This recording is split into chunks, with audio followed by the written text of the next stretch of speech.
একদম খাড়াই 100 রাস্তা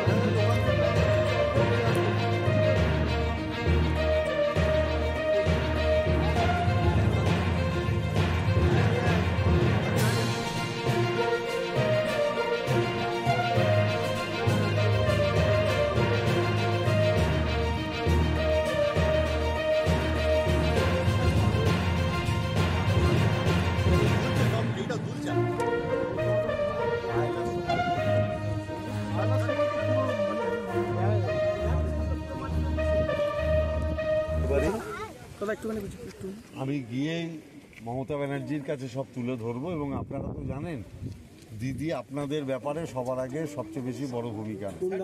আপনারা নিশ্চিত থাকতে পারেন সামনের আর কোনো দুর্যোগ যদি আসেও তখন আপনাদের এই ভয় পেতে হবে না। আমি এর বাইরে কিছু বলছি না। আমার ডিপার্টমেন্ট সামলে নেবে। এখন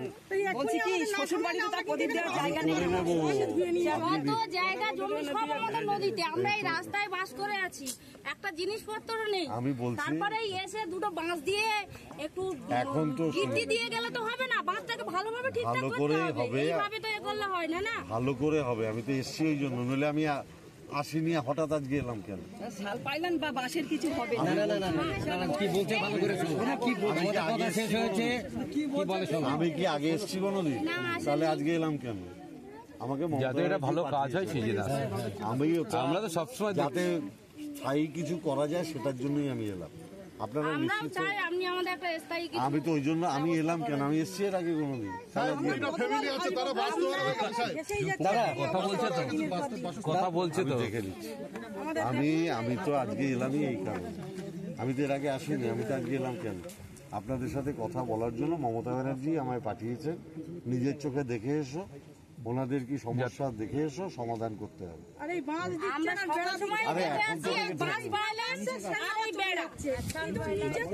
আপাতত তো আটকাতে হবে। এবার